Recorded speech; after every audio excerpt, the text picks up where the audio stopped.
当我在台大校门口绝食的时候，我就是一面照妖镜。民进党我就是掀你的底。罗文嘉、范云这种咖，一开始是不敢跟的，等到事情做大了以后，就挑一个时间坐在我旁边这样作秀，然后就跑掉了。如今都在民进党当高官厚禄了，你们这些人运动都是我搞的，你们每一个都来搭便车，搭完便车之后就想着自己飞黄腾达，我真的是看了非常的恶心。民进党就是个假货，最坚持价值的人扫地出门。这些假台派终究只是权力的特务，在他们的思考里面，所谓民主自由都是屁啊，夺权才是唯一的事实。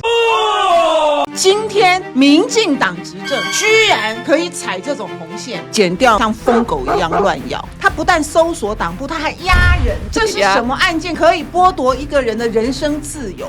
你在里面收到了人的武器吗？还是你在里面查到了什么样子的赃款？就为了几个联署不实？问题是警总那个年代是上个世纪白色恐怖的时代，在那个年代，全世界真正的民主国家也没几。民进党跟警总有什么不一样？ Ladies and gentlemen, welcome the host.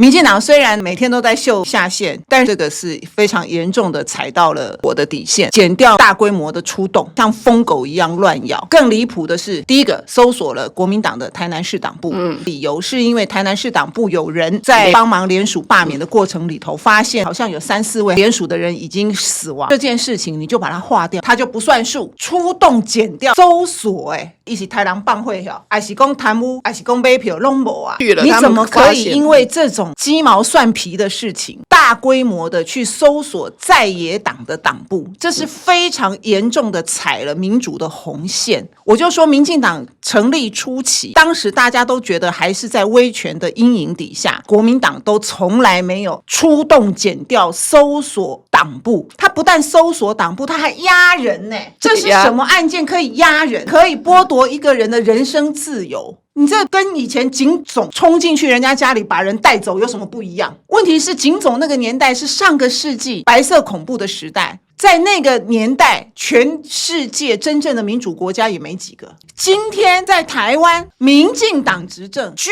然可以踩这种红线，这不只是用大炮轰小鸟而已。你去搜索党部，你要搜什么嘛？我问你，你在里面搜到了杀人的武器吗？还是你在里面查到了什么样子的赃款？通通都没有，就为了几个联署不实，他说就叫做伪造文书。更扯的是，这2天花莲地检署启动了，角色刚好相反，花莲县政府的公务员就打电话去查核联署的名单是否属实，那也没赛去抓搜索县政府，然后把民政处长要收押，所以公务员依法行政居然要面对民进党的政治迫害、司法迫害。如果按照台南市的标准的话，他应该去抓这个罢免的人才对啊，不是吗？最后居然还2套标准，所以我一直讲立法院应该把法务部长叫来罚站啊，让他解释一下为什么台南地检署、花莲地检署可以干这种事，为什么两边的标准刚好是相反的。去年在废除刑法100条的时候，是最早出来发动在台大校门口绝食，你想我弄的。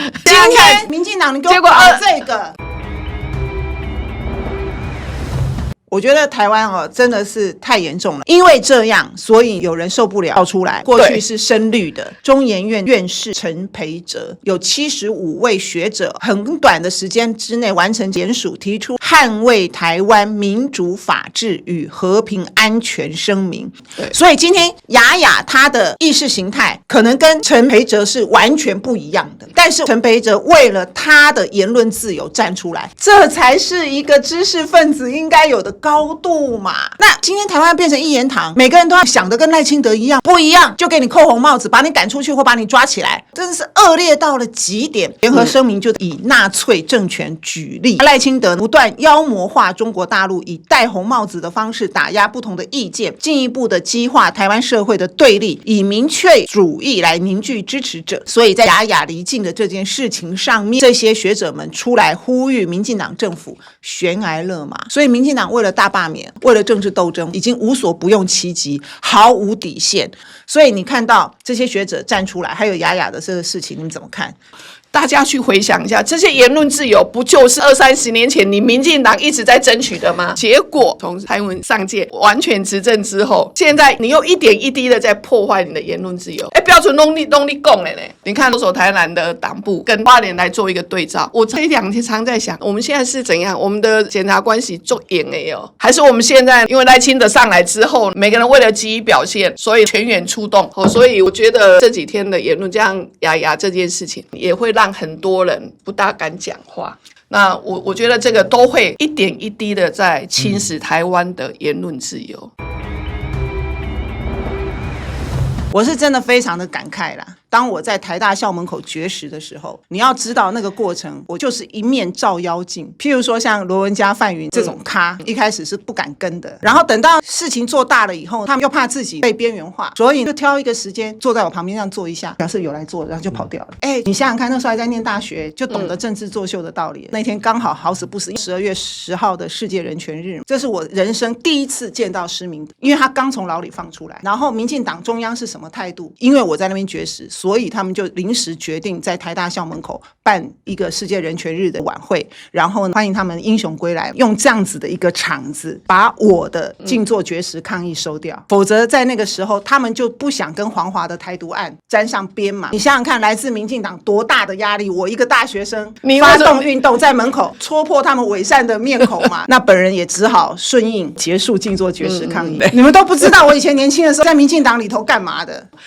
还有以前民进党办活动的时候，要走到凯达格兰大道前面，一定会有蛇龙拒马嘛，就会怕镇压嘛。这时候就会叫曾丽文赶快来，女大学生站在第一线，看谁敢打我。我专门干这种事，你知道吗？所以我就为什么看这些人都是睥睨，就是这样子。我在走街头搞运动的时候，赖清德还不知道在哪里，他跟我一起当国大代表嘛。我是党团3长，他是小咖。我以前从来不讲这些的，你知道吗？就是想一想，觉得我就是要掀你的底。好，然后你们这些人运动都是我搞的，你们每一个都来搭便车，搭完便车之后就想着自己飞黄腾达，现在如今飞黄腾达了，都在民进党当高官厚禄了。我真的是看了非常的恶心。我一直讲说我是1988年6月10号出生吧，那大家也知道1988年的1月小蒋就走了，那什么时候解严的？小蒋走之前他就把他解严。是的，是的。所以呢，不管是从一个威权的领导者，或者是从一个威权的制度戒严这件事情的结束，那个都是在我们出生之前。也就是说，我们这一代，那你绝对是一个完全跟戒严沾不上边的世代。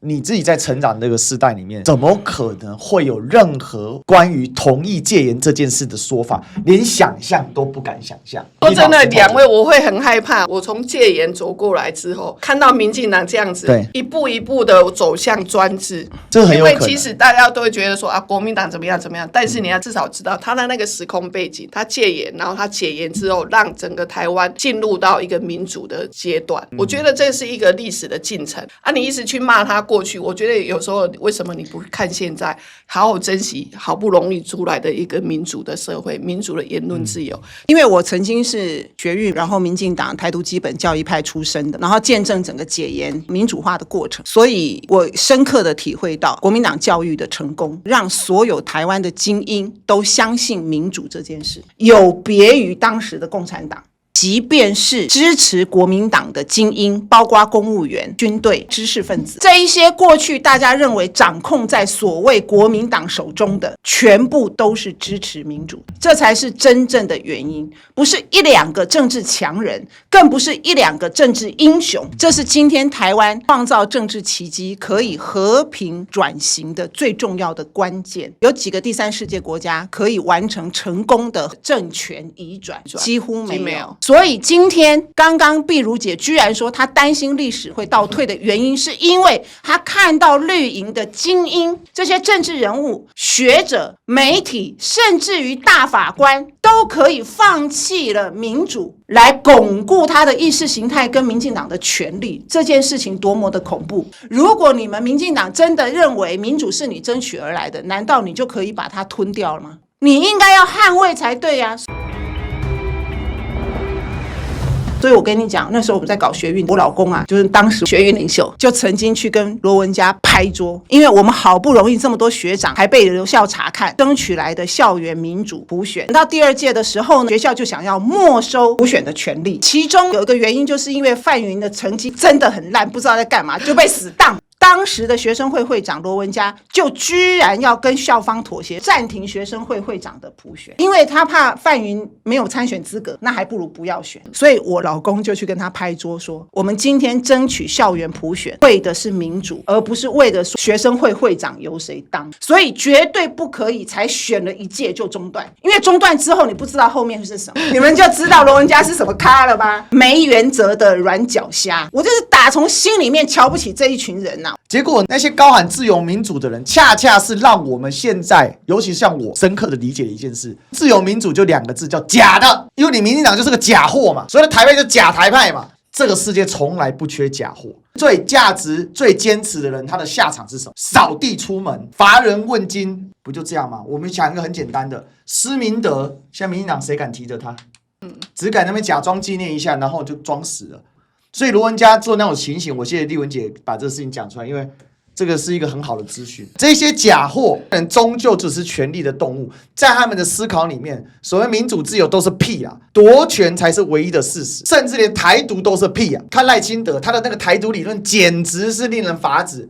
当赖清德讲出228老蒋是元凶的那个论述是如此的空白，然后被蔡正元博士一个啪一个打过来，人家1947年在干嘛？老蒋正在西安剿共，他剿共跟台湾陈仪在搞事有什么关系？而且直白了，228事件里面中国共产党涉入之深啊，当时台湾也变成国共内战的一环。我觉得陈培哲这次开记者会，他提到德国，我就心有戚戚焉。德国的希特勒，他是民主选出来的哦，就像我们台湾一样。可是选出来之后，他的思维为什么会把德国一步一步的带向集权专制？所以这说穿了，是不是老百姓纵容的啊？是啊，最后还是要呼吁一下台湾，如果老百姓不站出来的话，那慢慢这些执政党他就是走向独裁专制。我想到当时纳粹德国非常有名的白玫瑰运动，白玫瑰运动是在校园里头，雅利安基督教的德国人出来反抗，他们是被保护的，可是他们觉得他们不能够因为这样就坐视看纳粹德国的罪行，他们也应该要勇敢的站出来。所以那个核心的价值就是不可以做沉默的大众，如果你当沉默的大众，有一天你就会变成被牺牲的亡魂。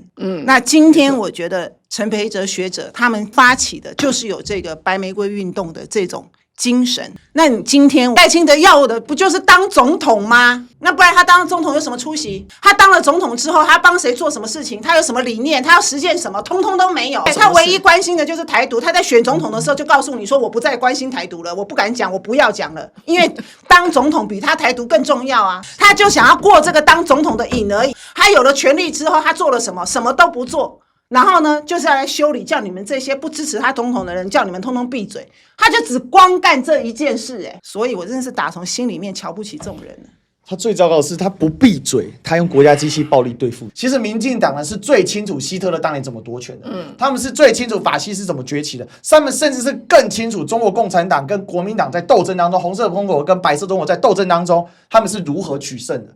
所以他们用的不是民主，不是自由，他们用的是如何善用国家机器这个暴力，如何煽动群众，如何鼓动群众的激情。所以今天为什么八炯这些青鸟横行？请问八炯闽南郎的行为像不像当年红卫兵啊？像不像当年日本军国主义旗下的时候发动的爱国高校生？像不像街头的冲锋队？像不像盖世太保？不要说像，根本一个模子印出来的。但这些理论他们太熟悉了，但他们放纵这些人，他们滥用这些人，然后呢，这些根本没有任何理论基础，他内心里面只想要权力跟上到高位的，比如说罗文嘉现在开始吃香喝辣了，所以这些人的内心只有权力，权力再权力。